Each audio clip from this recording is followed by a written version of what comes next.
The Cuyahoga County Finance and Budgeting Committee meeting for Monday, June 10th, 2024 is now called to order, and the clerk will please call the roll. And just as a reminder to all who are in attendance, this meeting is being recorded and live streamed on the county's YouTube page. Calling the roll, Mr. Miller, Here. Ms. Turner, Here. Mr. Jones. So Jones is absent at the moment. Mr. Gallagher, Mr. Shrine, Mr. Kelly, Here. Mr. Byrne. Here. There is a quorum. Thank you very much. And item number 3 is public comment. Has anybody signed in? No, Mr. Chair, no one has signed in. Thank you very much. And next, we have the minutes from the April 1st, 2024 meeting. Do I have a motion? So moved. Been moved and seconded to approve the minutes from April 1st, 2024. Is there any discussion? Hearing none, all those in favor say aye. Aye. Any opposed, say no. Ayes have it, and the minutes are approved from April 1. Matters referred to the committee. We have 3 pieces of legislation, and the first one is Resolution 2024-0202. Resolution number 2024-0202, adopting the annual alternative tax budget for the year 2025.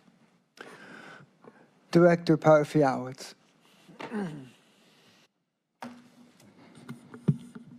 Good afternoon, council members. Walter Parfiowitz from the Fiscal Office, Office of Budget and Management.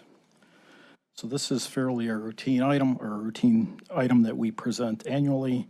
Ohio Revised Code, Section 5705.28 requires County Council to adopt the tax budget for 2025. The intent is to demonstrate our need for property taxes levied by the county and to establish next year's revenue estimates. The proposed alternative tax budget includes 3 schedules. Schedule 1 details the 14.85 mills that will be levied and voted and unvoted millage, totaling $447.2 million. So it includes the 3.9 BODD levy, the 4.8 mills HHS levy, the 4.7 mills HHS levy, 1.1 mills of inside millage to support the general fund operation, and 0.35 mills of inside millage to support general obligation debt service. So other than the renewal of the 4.8 that I referenced earlier, there's no change from the prior year. Section 2 is the official certificate of estimated resources for all funds. We're recommending a county operating tax budget of $2,070,000.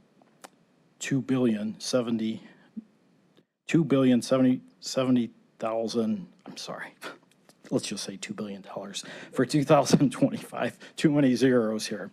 Schedule 3 details our general obligation debt. Our debt service for 2025 includes Series 2009B, 2019A, 2019B, 2020A and B, general obligation bonds totaling $216,745,000. And you have no changes in general obligation debt series or issuances from last year. Again, it's a fairly routine item that requires council approval each year. So, Director, is there any change in the allocation between general fund and debt service? Councilman Miller, no, there's no change. It's exactly the same as it was last year and I believe the year prior. And where are we at in terms of meeting our deadline when this has to be submitted? Do we need second reading suspension on this? Councilman Miller, we're not due to have this approved, or we don't have to have it approved till July 15th, so I think we could go for second reading if necessary. Okay. Questions by my colleagues? Seeing none, is there a motion to move this resolution to the full council for second reading? So moved. Second. Okay, it's been moved and seconded. Any further discussion? Hearing none, all those in favor say aye. Aye. Any opposed say nay. The ayes have it, and the resolution is recommended to go to the full council. Thank you. Item B, Resolution 2024-0182. Resolution number 2024-0182, amending the 2024-2025 biennial operating budget for 2024 by providing for additional fiscal appropriations from the general fund and other funding sources for appropriation transfers between budget accounts and for cash transfers between budgetary funds to meet the budgetary needs of the Department of Information Technology. Thank you very much. Director Johnson is going to do this one.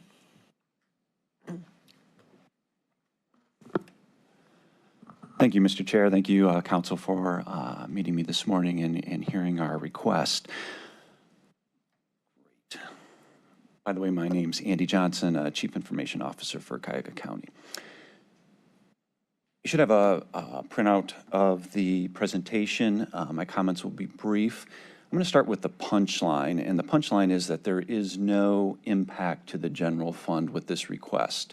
This request is merely moving money between accounts that are within the Department of IT. And so, again, the legislation reads like it's a budgetary adjustment asking for more funds. We are simply not asking for more funds. We are just talking about a rearrangement here. And so you might ask, why do we want to rearrange some of our funds? The reason for that is really to record expenses in their proper account. When we arrived, we've taken on a couple-year project to start aligning expenses into the right account. For instance, truly infrastructure cost should end up in the infrastructure account. Prior to arrival and over the last year, a couple of years, sometimes those have been intermingled. We have, through the hard work of my Deputy Chief Connie Geddes and Matt Ruby, our Business Services Manager, over the last year, we have worked that out into what the accounting entries should be, and that's what we're coming to you with today. So why, again, do this today? We are aligning managers to specific accounting codes, and the idea here is that we give our managers the opportunity for accountability inside of their codes and to have these expenses properly recorded.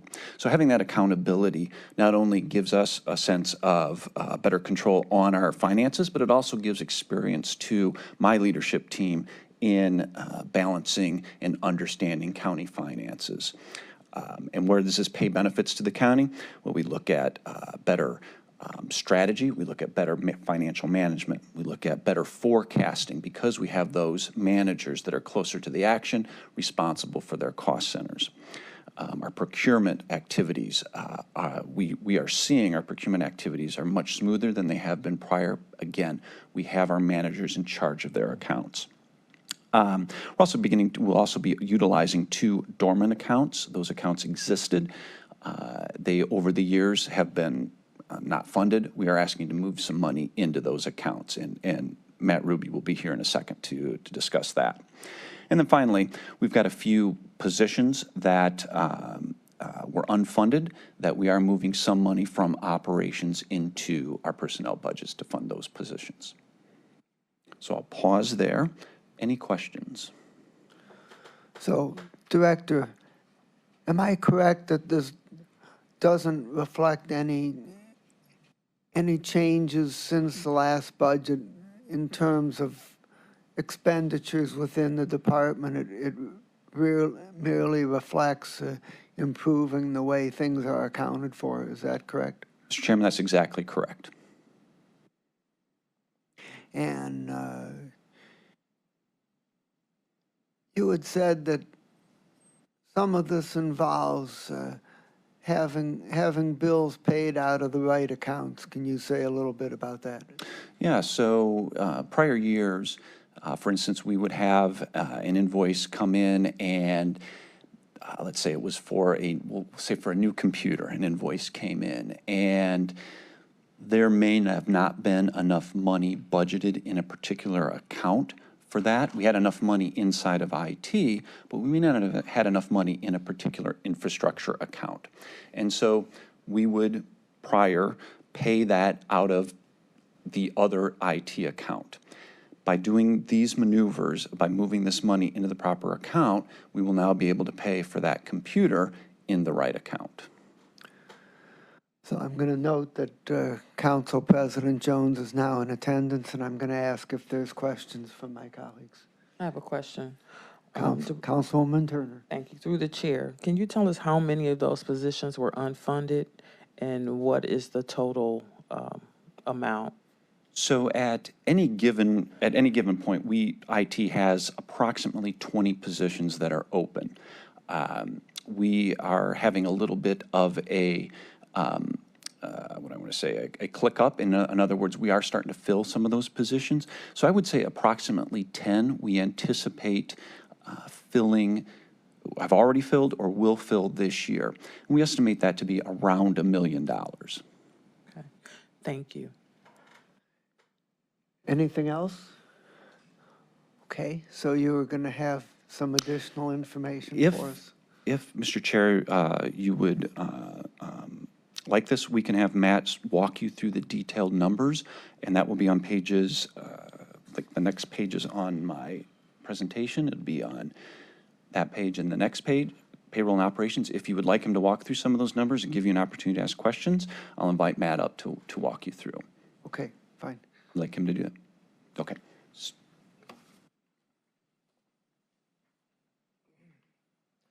Good afternoon, council members. Matt Ruby, Business Services Manager for Department of IT.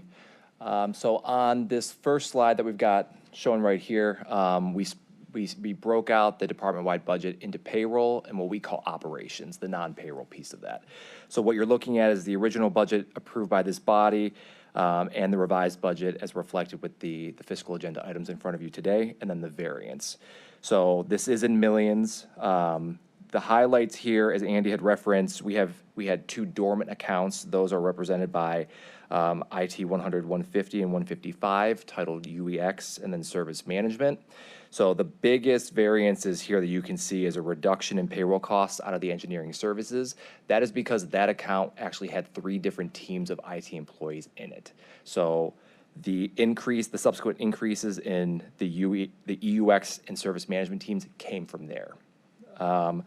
Beyond that, the other highlights are we moved a couple of people from the application development team into enterprise applications, and so on and so forth. As Andy said, with regards to payroll, the big story is there were some shifts in management structure and who reported to who, and we wanted that to be reflected in our budget and where those payroll costs were being posted to.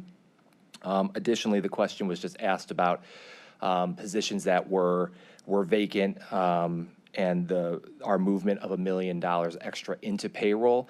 That we started working on this in, I believe it was December of last year. So at that point in time, we sat down with every single manager represented by one of these accounts and said, which positions do you have that are already in the process of being filled? Recruitment was ongoing. So we did our best, knowing that if we were successful in filling every one of those positions, that a lot of these budgets were going to be short, and we were trying to redistribute our resources appropriately to avoid year-end payroll shortages. So that's why you see the money coming in there.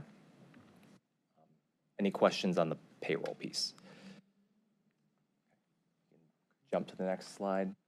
Oh, sorry. Which one? That one? Oh, that one. The big one. Sweet. Okay, cool. Training opportunity. All right. And this slide is the operational. So because the biennial budget was based on 2022 actuals, that's where the original numbers came from. So this, in my view, was a lot more expansive of going through every single account, every single contract, every single recurring purchase for subscriptions, hardware, whatever it is that the department is responsible for, and reallocating those as well to the accounts that the cost centers that they should actually be coming out of. The big things to note on here is I did include the Department of Communications at the bottom. So as part of the biennial budget, the multimedia team that previously reported up to Andy was shifted under the Department of Communications. The payroll piece of that budget was included in the biennial budget that you all approved. This is moving the remainder of their operational costs for their contracts and different responsibilities. And beyond that, again, it was just a redistribution of existing contracts. I don't believe there was anything new of note to report. Any questions? Any questions? And is that it? Okay. So, I would note that this item got delayed for a few weeks while we worked out a good time where everybody from the committee could meet. So, so I'd like to ask that we recommend it for second reading suspension, and I would ask if I have a motion to that effect. So moved. Second. Seconded. Okay. Any further discussion? Hearing none, all those in favor say aye. Aye. Any opposed say no. Ayes have it, and the resolution is favorably recommended for second reading suspension. Okay. Thank you, Council. Resolution 2024-0211. Resolution number 2024-0211, amending the 2024-2025 biennial operating budget for 2024 to meet the budgetary needs of the Office of the County Executive. This is the item on the strategic plan.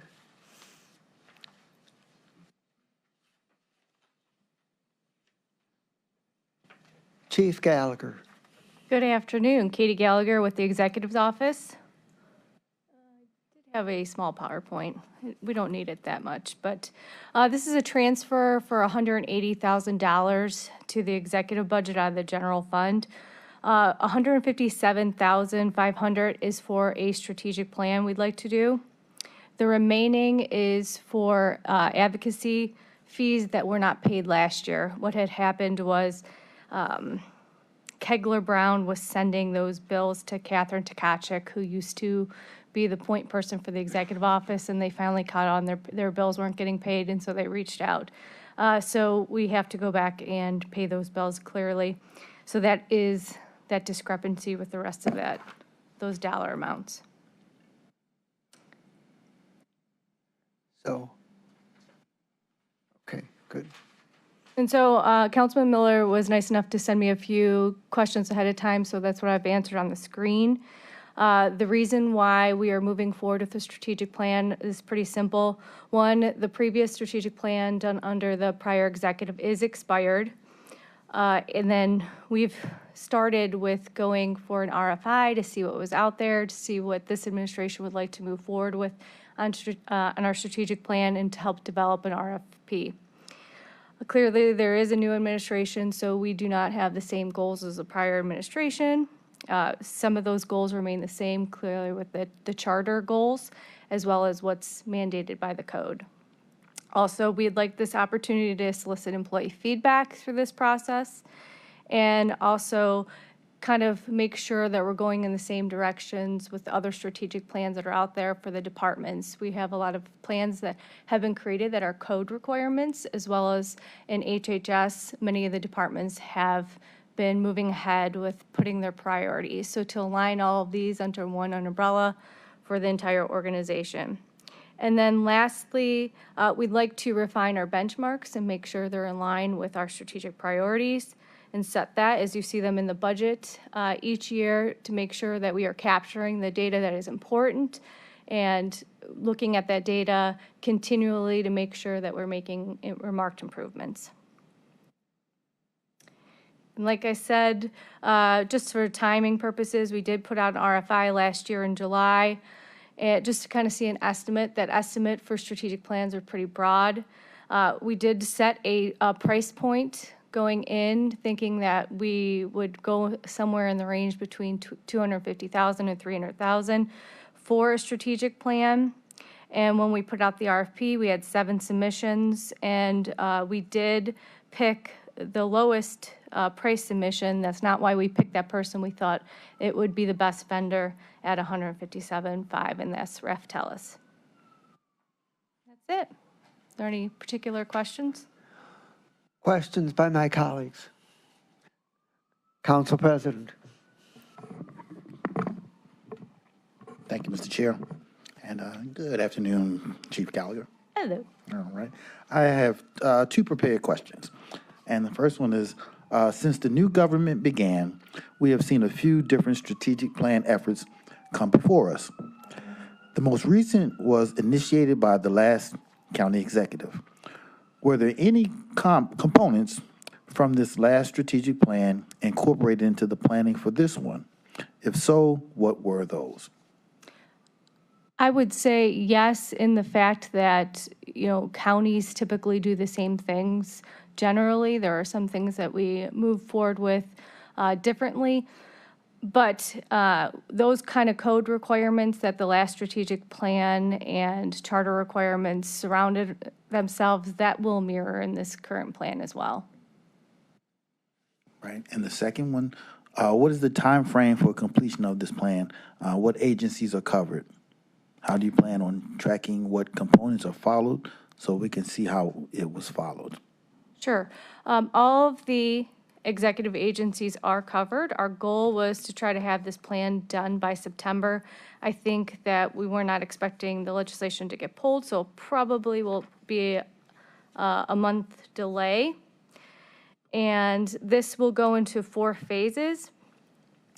So we are going to do an assessment of all the current data that is out there with Rectelis, a SWOT analysis. They will peer us against 3 to 5 counties or communities that are like. We will be doing interviews, surveys, and focus groups. Phase 2, we will have a county summit and a survey to all of our employees. Phase 3, we will lay out our KPIs for each of those priorities. And Lay out our what? our KPIs What are those? are key performance indicators. I'm sorry, I had a brain fart. And then phase 4, we will have a communication tool to make sure that everybody's informed. Okay. All those phases included in the proposal? Yes. Thank you, Mr. Chair. So, the code requires a county-wide health and human services plan. Why was that not mentioned in the slide that mentioned all the other departments? So I said all the executive departments. If I wasn't clear, that is included in this. I see, okay. So, I have a general comment about strategic plans, which is that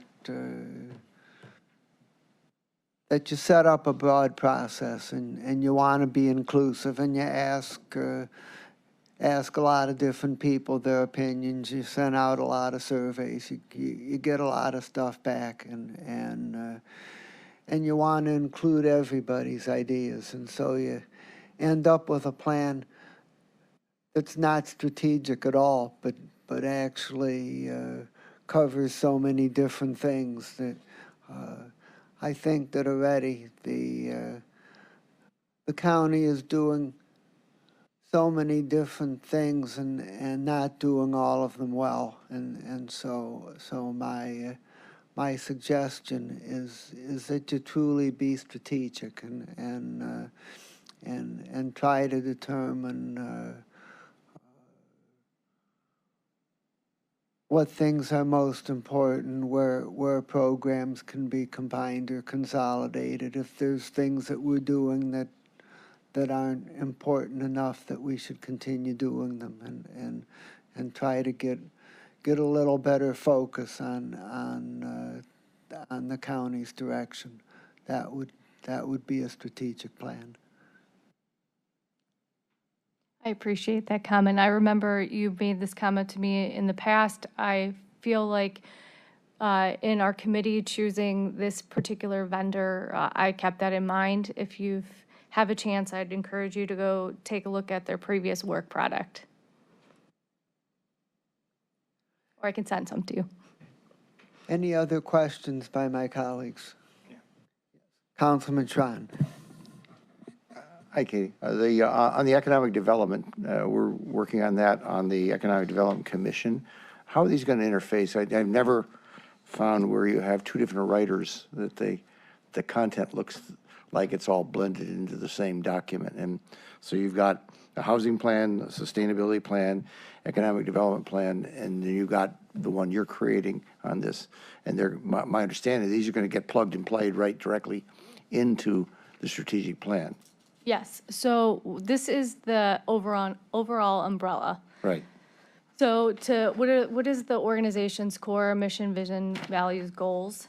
And then as well as what are some of those high areas of concern and areas of priority? Those will branch out into these departmental benchmarking plans or specific areas where the departments will focus on. Just for instance, like Chairman Miller said on strategic plans, sometimes they get broad.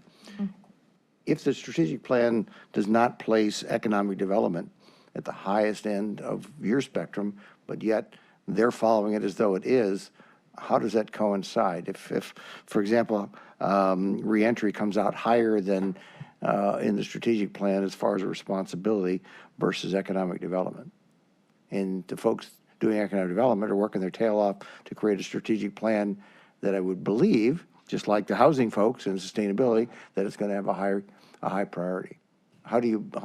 Unless you do the strategic plan first, how do the folks who are doing the economic component of this understand how they fit within the county executive's vision of the county as a macro versus the micro? Sure, but I would say that economic development is a priority as mandated by the county charter. Right, I agree. So it will fall into the overall strategic plan just by nature of that being placed in the charter as a priority. As far as specifics go, that will be outlined in economic development, but the world has changed quite a bit in the last 5 years, 6 years. And so what might be those top three items under economic development may not be the same as 6 years ago. So it's really kind of capturing, to Councilman Miller's point, what are those top three priorities in the world of economic development where we want to concentrate our time, energy, and money on? But we're running this economic development plan in ED as a completely separate track, a separate vendor. It's got a budget of $100,000 independent of what you're doing. And there's at this point, I don't see where any guidance is being passed from the county executive over to what we're doing on the Economic Development Commission, unless I'm missing it someplace. So Paul is aware, and Paul has been in constant conversations with the executive office. He would like to make sure that this particular plan helps guide him on the more specifics for the economic development Why is it a plan. him as opposed to a commission? The commission, I'm sorry. Sorry, no, I'm serious, but we haven't got any of that on the commission side. It seems to Has me not told you that. we have not seen that. We're in the process of hiring a firm right now. We're down to 3 firms, I believe it is at this point in time. So we're going to hire them, and then I would hope we're getting guidance someplace that we're going to give them as a body of the whole that came from the county executive. So I haven't seen. I'd like to seen that come through. I would like to hope we're not a rogue organization of doing what we think is in the best interest of economic development without the guidance of what the county executive wants to see done. Well, I can assure you that Paul is aware, and he has been working. Okay, could you share that with us then? The other members of the commission? Sure. Thank you. Other questions? Do we need this passed under suspension? I would like that. Okay, So move. Second. okay. It's been moved and seconded to refer 2024-0211 to the full council for passage for consideration on second reading suspension. Any further discussion? Hearing none, all those in favor say aye. Aye. Any opposed, say nay. The ayes have it. and the resolution is so recommended. Thank you. May I ask a follow-up question? Yes, you may. The piece of legislation that has gone before the Board of Control that was removed, can you advise how that will work from here? Mr. Council President, So the are item you was- amenable to having that, since we approve this, that would just go back to the Board of Control, or do you want that sent to council as separate legislation? The original intention was for it to come to council, but you're on Board of Controls, would you be comfortable with it? I going would back? be. Then I'm all right with it as well. Okay, Thank you. I appreciate that. okay. So,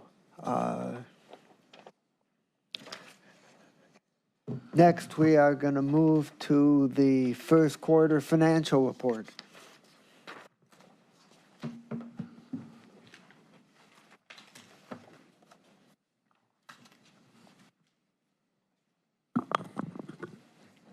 Good afternoon again. Walter Parfiowitz from the Office of Budget and Management. Thank you for the opportunity to present the 2024 first quarter update. So before I begin, everybody should have a report and a PowerPoint presentation. On the PowerPoint, if you notice on the left-hand corner, bottom left-hand corner of each slide, it references the appropriate page of the report, depending on which one you want to follow.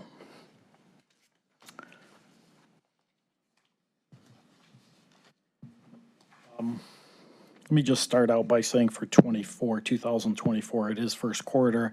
First quarter ended March, but we're in June doing the initial presentation. So at first quarter, we projected a deficit in the general fund and a surplus in the Health and Human Services Fund. After removing the impact of ARPA spending in the general fund, we're projecting to end with a $15.9 million deficit. In the Health and Human Services Levy Fund, we're projecting to end 2024 with a surplus of $6.9 million. And one other item I'd like to point out is through first quarter, our workforce has increased by 46 FTEs, but still 93 FTEs under our 2024 budget.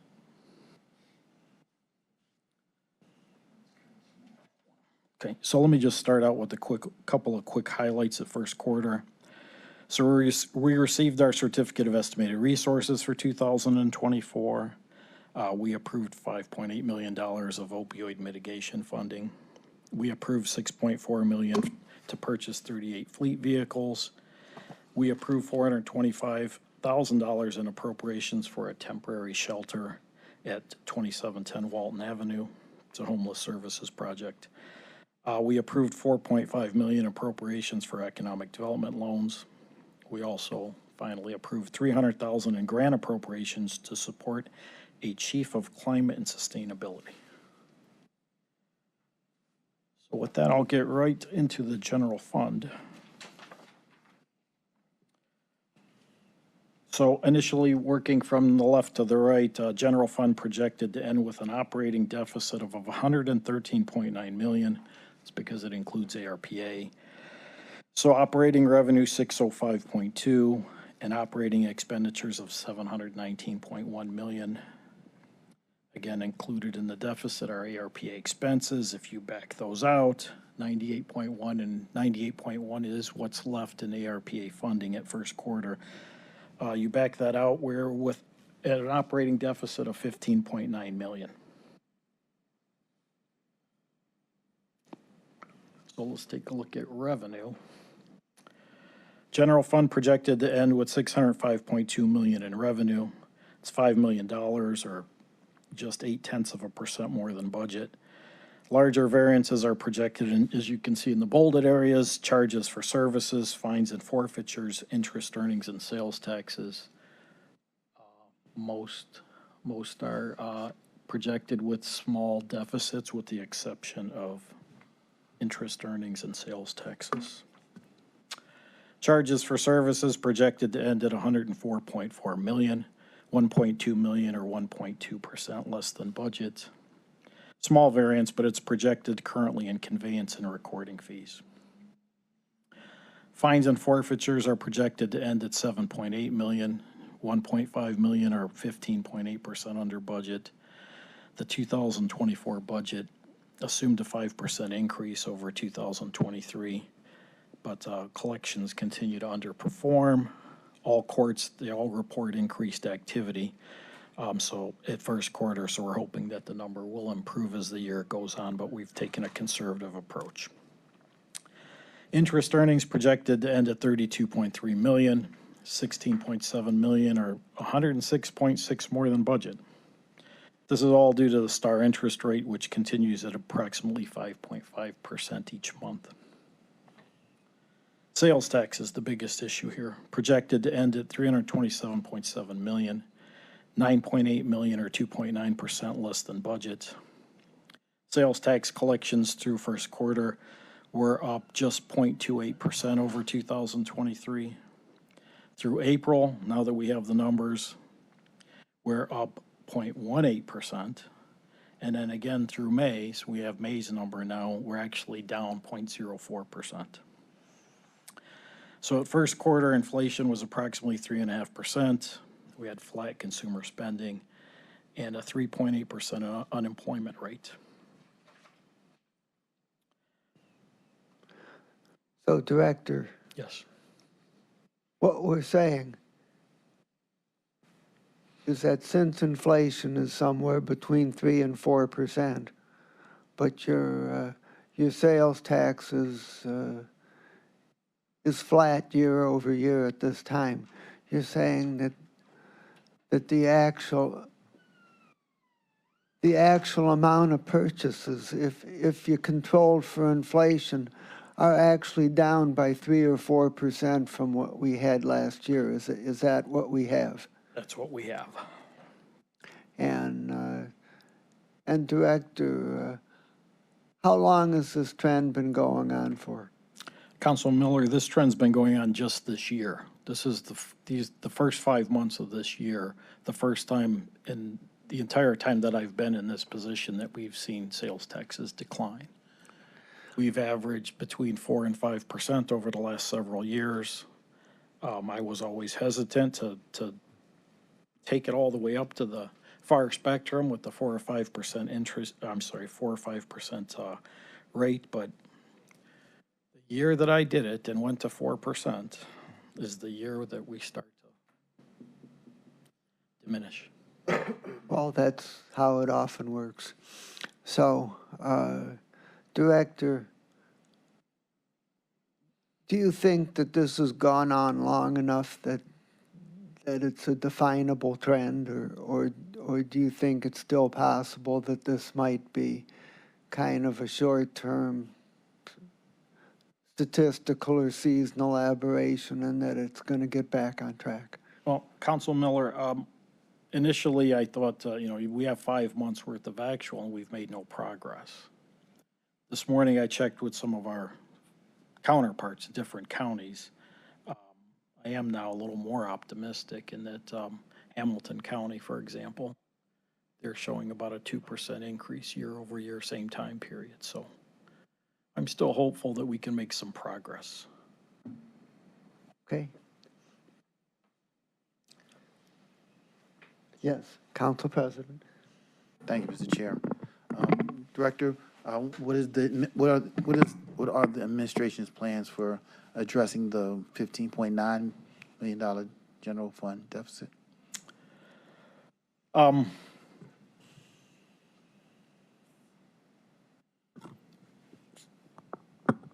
We're looking at revenue overall, projecting it forward. First of all, we're gonna really analyze revenue a little bit deeper now that we've got some problems. But at the same time, we're going to try and control our expenses as much as possible for the remainder of the year. All right, thank you. I'll get into some of it as we go through the rest of the presentation. I mean, there's some movement here. Yes. So, Director, am I correct that when we talked about the 40-year extension of the sales tax, that we kind of projected a 2% year-over-year increase long-term, is that correct? That's correct. At one point, we did 2%. We've run a number of scenarios. We've run it at 2%. We've run it at 4%. So, have you seen enough that you feel the need to revise that long-term projection, or are we not there yet? Councilman Miller, I don't feel that we're there yet. I'm not comfortable going to 4%, but I'm not comfortable using 2% either. So what number would you use for the long-term estimate?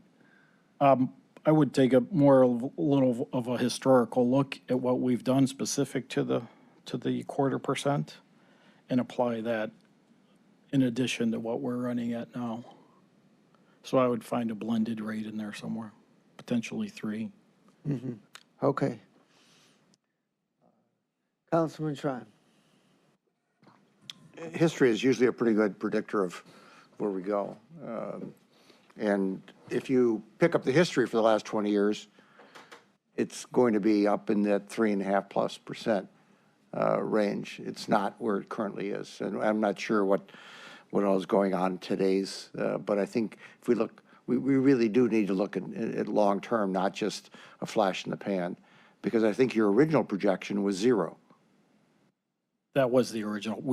Initially, when we started, we thought we'd start with 0 growth, just to look at worst case scenarios. Which clearly is not realistic, because whether we like inflation or not, 0 is not going to be our inflation. Yeah, I mean, the inflation numbers, I looked them up just this morning. Inflation currently at 3.4, consumer spending is reportedly weakening, and our unemployment is rising from 3.5 to 4%. And that's what that reflection is. It's not a reflection of inflation. It's a reflection that the consumer currently right now is not comfortable with the economy. Agreed.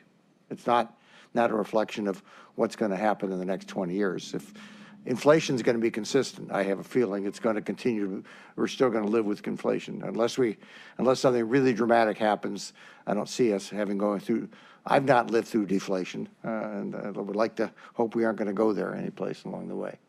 So I think that you're correct in using inflation, and I think you're correct in probably looking out and taking your 30-year or your 20-year projection of where we've been and use that as a forecast. Thank you.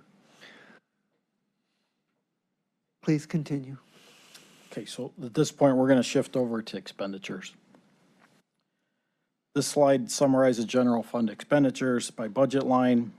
Top box, expenditures projected to end at $719.2 million, which is $10.5 million or 1.5% over budget.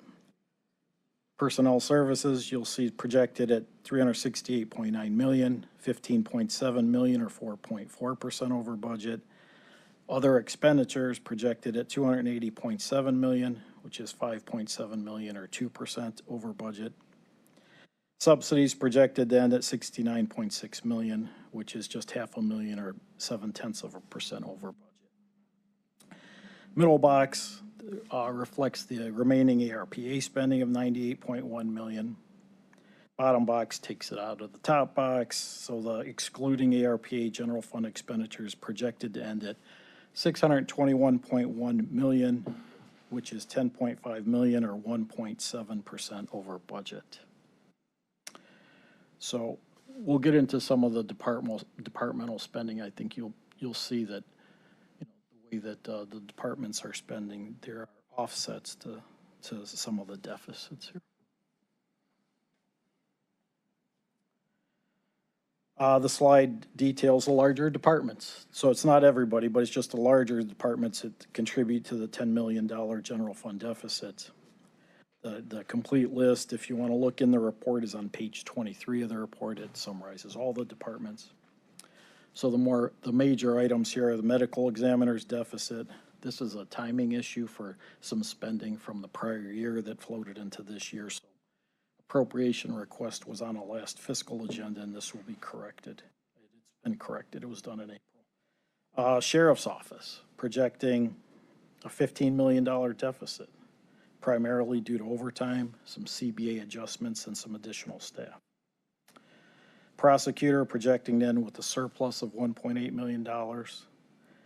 Prosecutor is effectively shifting some of his personnel service costs from the operating budget to eligible grants that he's received.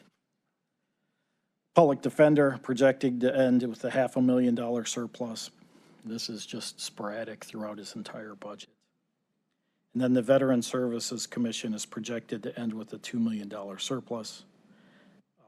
It's as well all over $500,000 in personnel due to vacancies, 1.6 and other expenditures, which include about 600,000 services for clients, $500,000 for equipment for the new building, and 300,000 for utilities, supplies, and employee services.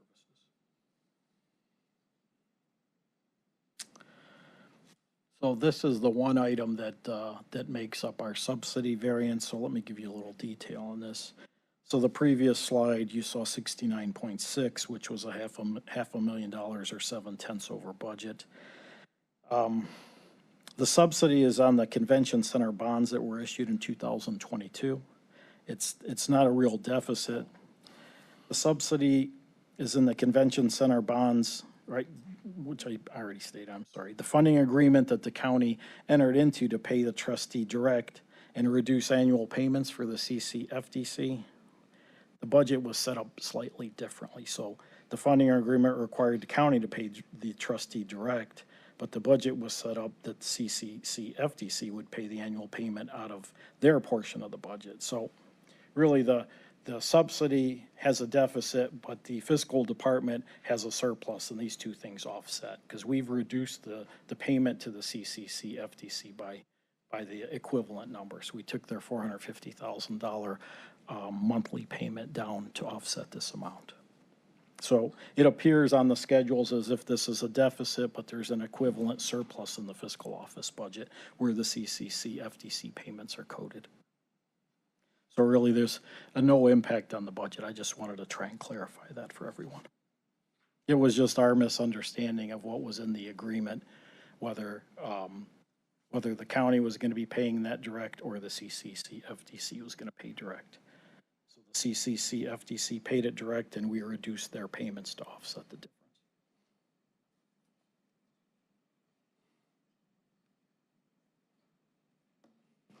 So the ending cash balance.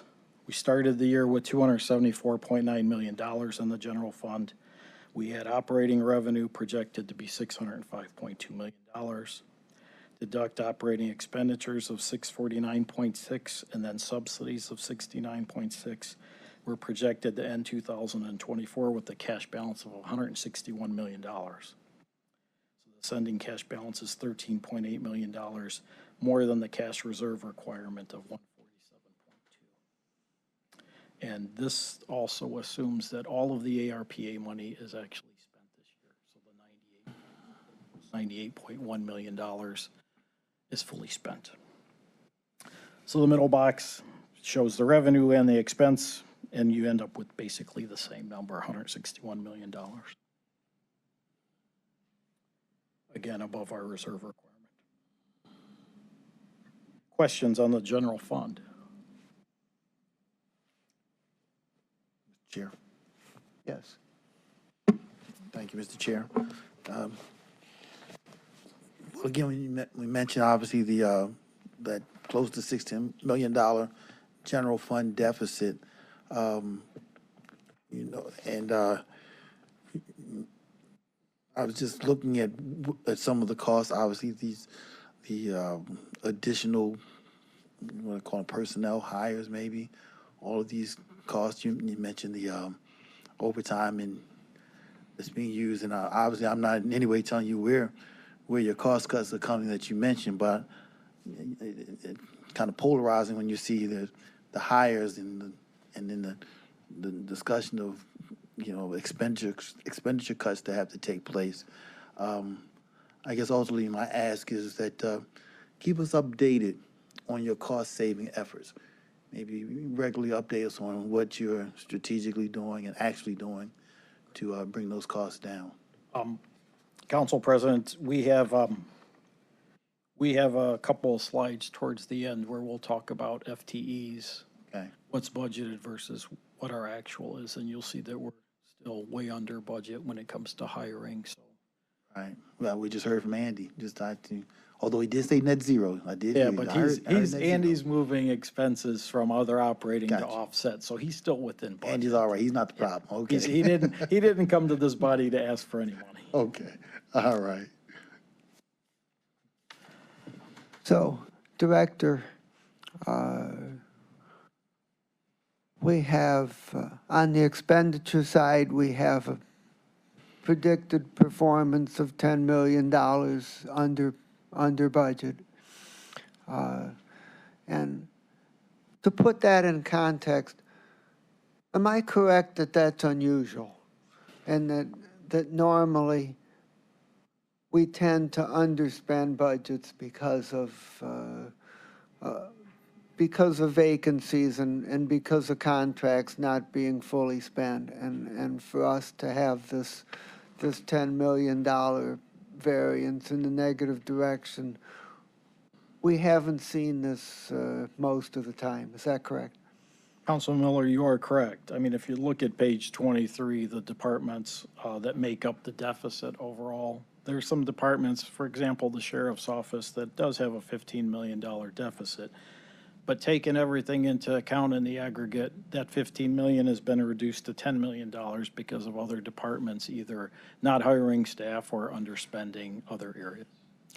And Director, am I correct that of the $15 million shortfall in the sheriff's office, that in round numbers, 10 million of it results from overtime being budgeted at 10 million and being projected at 20 million? Councilman Miller, you are correct, but what was budgeted in overtime for the sheriff's office was $8 million. Sheriff is projected to spend approximately $21 million this year. Then really the net difference is. So it's even larger, it's 13 million. Absolutely. Yes. And what efforts are underway to try to reduce this number? I believe the administration is meeting with the sheriff every couple weeks. There's a standing meeting to go over this, and we do have another budget meeting coming up with them as well, which I'll be a participant of. So, Director,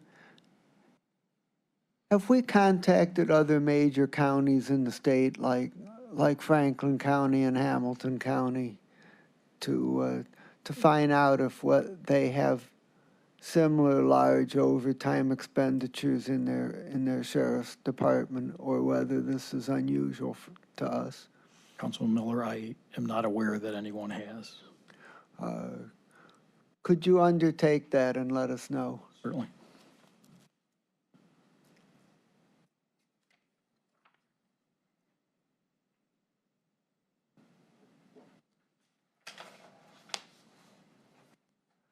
Other questions, Councilman Kelly? Mr. Chairman, to the director. So I asked the staff just to put a couple things together for me here a few weeks ago. And just between the 2023 budget and the 2024 budget, communications was up basically double. Executives group, double.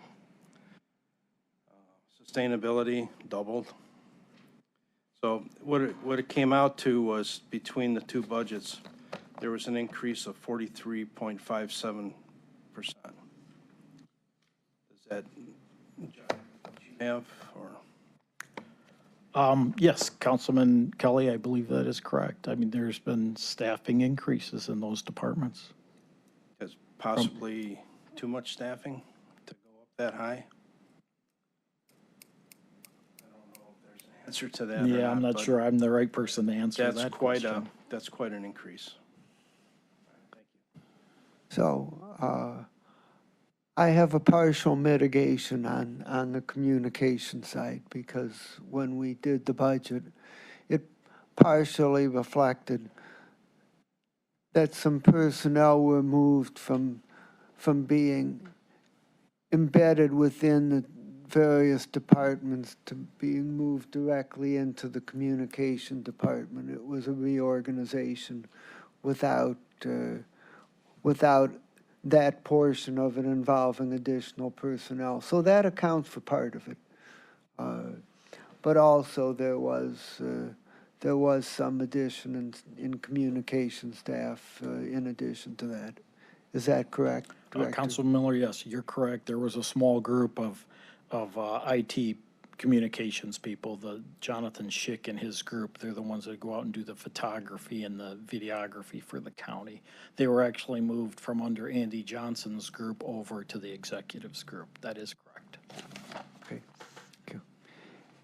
Other questions, comments? Okay, please move on. Council Miller, at this point, I'm going to move into the Health and Human Services Levy Fund. So as I stated earlier, the levy side is projected to end with an operating surplus of $6.9 million. As you can see on this slide, we have operating revenue projected at $284 million and expenditures and subsidies primarily to the Department of HHS, $277.1 million. The revenue here goes fairly quickly. There's only really two pieces. It's intergovernmental and it's property tax. So overall, HHS is projected at $284 million, which is $2.9 million or 1% over budget. Intergovernmental, which is primarily the homestead exemption, projected at $16.1 million is what was assumed in the budget. And property taxes are projected at $267.9 million, which is $2.9 million or 1% over the budget of $265 million.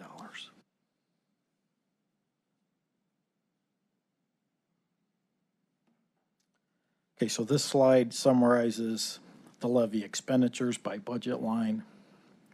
So overall expenditures budgeted to total $277.1 million, which is $4.7 million or 1.7% under budget.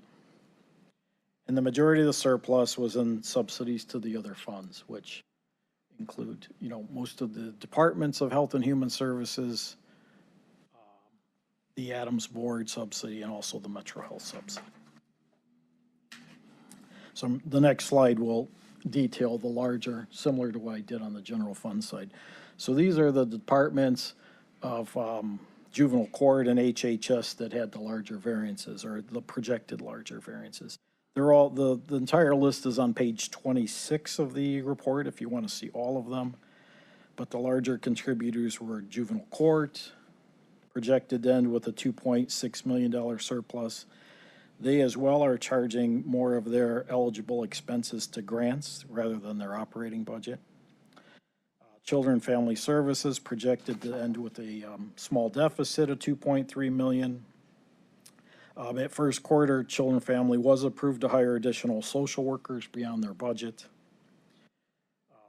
The Division of Senior Adult Services projected to end with a $1.5 million surplus due to vacancies and some projected underspending in the CSSP programs, which include options for independent living programs. Family and Children First Council projected to end with a $600,000 surplus due to projected underspending in the CTAG program and also the Starting Point programs. Homeless Services projected to end with a $1.2 million surplus due to projected underspending in permanent supportive housing and rapid rehousing programs. Finally, reentry projected to end with a $500,000 surplus, again, due to underspending in contracts that provide services to clients. Some of the areas include legal aid, transportation, housing, unemployment, training, financial literacy.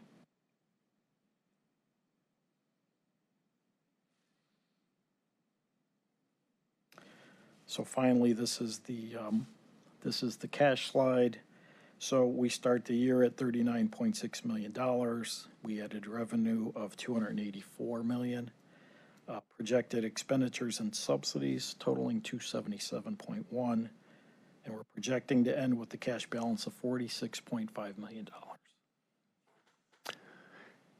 So it's $19.1 million more than the cash reserve requirement of $27.3 this year. So we're in compliance with the county code requirement here as well. Any questions on HHS?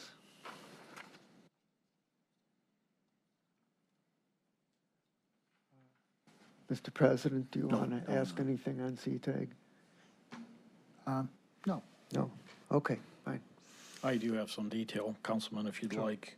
That the CTAG program, there's 2 linkage coordinators, positions that are unfilled at this point, which is causing the majority of that variance there. Is that right? Unfilled, now I have a question. Where are they unfilled, in what schools? That I don't know. I'd have to No. check with Robin. Okay, but 2 unfilled, and all the others are filled. I believe so. That's what was reported. I can check with Robin to find out which schools if you'd like. Yes, and I'd like to know about the evaluation work that's being done. If these are unfilled positions, what impact is this having on the evaluations and the outcomes? If the positions are unfilled, we may not be meeting our metrics and goals. Got it. Let's have a offline conversation. Maybe we can have just a roundtable discussion with Absolutely. Robin, yourself, and others, whoever's necessary to give us an update. Okay, thank you. Thank you, Mr. Chair. Okay. Yeah, those programs can't really function very well without the linkage coordinators. They're central to the program. Right. Okay. Any other questions? Okay. Please continue. So at this point, I'm going to move into the all funds, which is more or less in summary form. This is all funds that we have across the county. So revenue on an all funds basis projected a total 1.74 billion. 14.3 million, or just 0.8% over budget. And the major contributors you'll see on the next slide are the general fund and the levy, when it comes to surpluses and in revenue. So general fund had a $5 million surplus, and the Health and Human Services levy fund had approximately $3 million. So it makes up already 8 of the 14. The rest of the remaining 6 are basically in special revenue funds.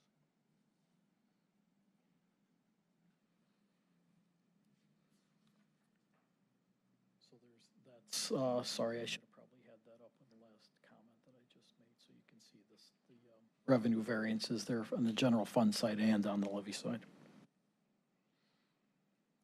This slide actually shows expenditures in a little more detailed manner by fund. So expenditures are projected to total 1.86 billion, which is 77.6 million, 4% under budget. Again, a complete list of all the variances is on page 28 of the first quarter report, if you want to look at them on a department by department or fund by fund basis. These surpluses all resulted from vacancies or underspending in other expenditures.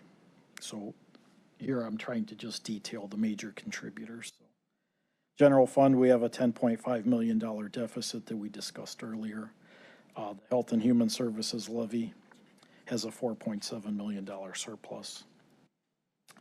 The special revenue fund, so fiscal office, we have a $14.3 million projected surplus.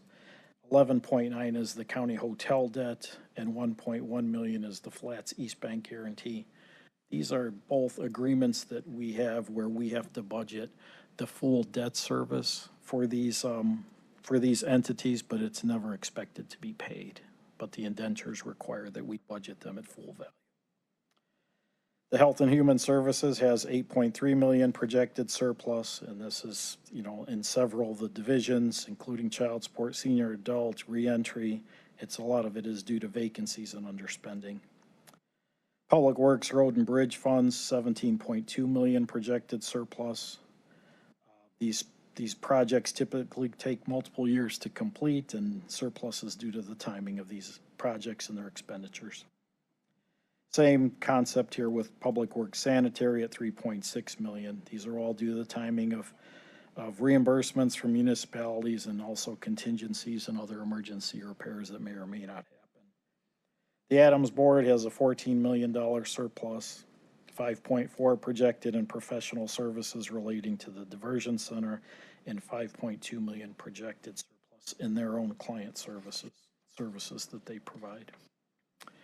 Board of Developmental Disabilities, a $16.8 million projected surplus, 9.8 million in personnel, and 7 million in other expenditures.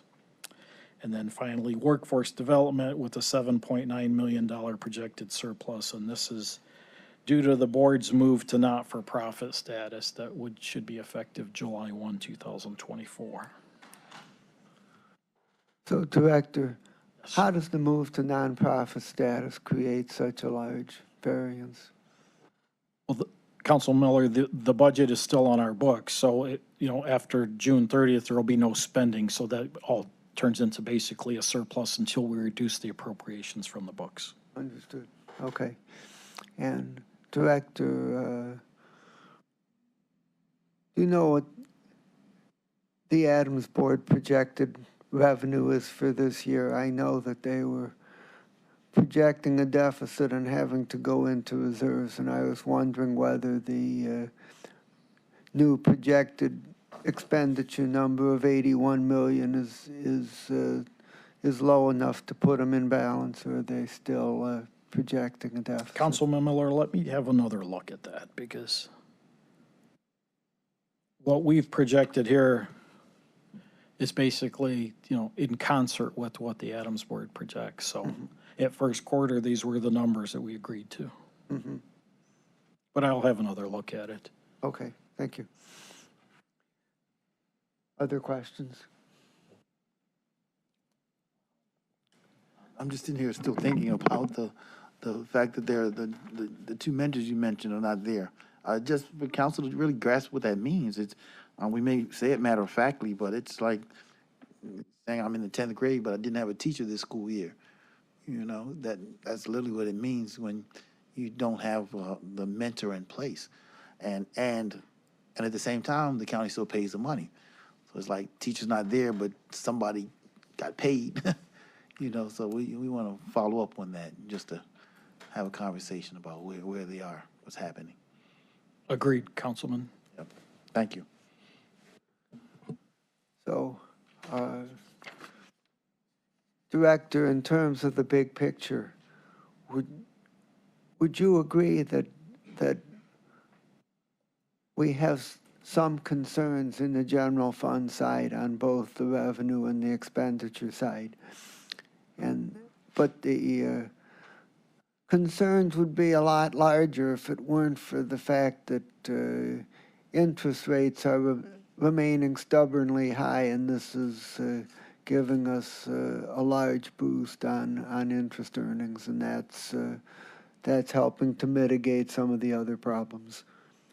Council Miller, I do agree with your comment. I think without that interest earnings, I think we would be in a different place right now, where we wouldn't even be close to balancing to our budget. I mean, I would have loved to have seen that type of growth and interest with 3 to 4% increase in sales taxes as we budgeted. I think we would be in a different situation right now. Okay. Any other questions or comments? Okay. Thank you very much, and we will try to squeeze in a preliminary second quarter review in mid to late July, just before we go into summer recess, and get another look at where we are. I know that you won't have everything all buttoned up and completed by then, but hopefully you'll have enough to be able to give us some later information on how things are trending. Well, Councilman Miller, I can at least, I can report on, we'll have 6 months worth of actual activity, so it will be telling. Right. Okay. Anything else? Okay. So with that, I would just ask if anybody has any miscellaneous business. Seeing none and there being no further business before this committee, we stand adjourned at about 2.